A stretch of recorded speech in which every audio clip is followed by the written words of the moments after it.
എപ്പോഴും plastic surgery ചെയ്തിട്ടുണ്ട്, അത് ചെയ്തിട്ടുണ്ട്, ഇത് ചെയ്തിട്ടുണ്ട് എന്നൊക്കെ പറയാറുണ്ട് അല്ലേ. അപ്പോൾ നമ്മൾ എപ്പോഴും പറയാറുള്ളത് നയൻതാരയുടെ ഐബ്രോസിലും എന്തോ നയൻതാര ചെയ്തിട്ടുണ്ടെന്നുള്ളതാണ്. പക്ഷേ നയൻതാരയുടെ ഈ അടുത്ത് കണ്ടൊരു ഇൻ്റർവ്യൂവിൽ ഞാൻ കണ്ടു നയൻതാര ഒന്നും ചെയ്തില്ല, മീൻസ് പ്ലാസ്റ്റിക് സർജറി ഒന്നും ഐബ്രോസിൽ ചെയ്തിട്ടില്ല. അവർ വളരെ സമയം എടുത്തിട്ടാണ് ഐബ്രോസ് നന്നായിട്ട് ഫില്ല് ചെയ്യാറുള്ളതെന്നാണ് ആ ഒരു ഇൻ്റർവ്യൂവിൽ ഞാൻ കണ്ടത് കേട്ടോ. My eyebrows, I love doing my brows. I take the time to perfect it because it's the real game change. ഈ ഒരു കാര്യം 100% ശരിയാണ്. നമ്മൾ നല്ല ടൈം എടുത്തിട്ട് ഐബ്രോസ് ഫില്ല് ചെയ്യുകയാണെങ്കിൽ നമ്മുടെ ഫേസിൻ്റെ ആ ലുക്ക് തന്നെ മാറ്റാൻ വേണ്ടിയിട്ട് ഐബ്രോസ് ഹെൽപ്പ് ചെയ്യും. എനിക്ക് ചെറുപ്പം മുതലേ ഐബ്രോസ് ഭയങ്കര തിന്നായിരുന്നു, ഭയങ്കര കളർ കുറവായിരുന്നു.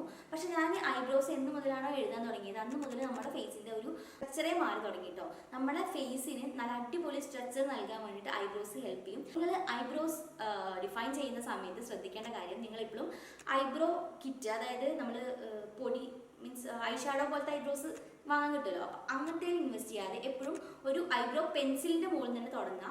ബ്ലാക്ക് ഐബ്രോസ് മാറ്റിയിട്ട് നിങ്ങൾ എപ്പോഴും ബ്രൗൺ ഐബ്രോ പെൻസിൽ ചൂസ് ചെയ്യുക കേട്ടോ. എന്നിട്ട് നിങ്ങൾ കുറച്ചും കൂടി ടൈം എടുത്ത് പഠിച്ചതിന് ശേഷം ഐബ്രോസിൻ്റെ ബാക്കി പ്രൊഡക്ട്സിലോട്ടൊക്കെ സ്വിച്ച് ചെയ്യാം കേട്ടോ. അത് എത്രത്തോളം ടൈം എടുത്ത് നിങ്ങളുടെ ഐബ്രോസ് ഫിൽ ചെയ്യുന്നോ അത്രത്തോളം ഐബ്രോസ് അടിപൊളിയായിരിക്കും കേട്ടോ. അപ്പം എന്തായാലും ട്രൈ ചെയ്യാൻ വേണ്ടിയിട്ട് മറക്കണ്ട. ബൈ.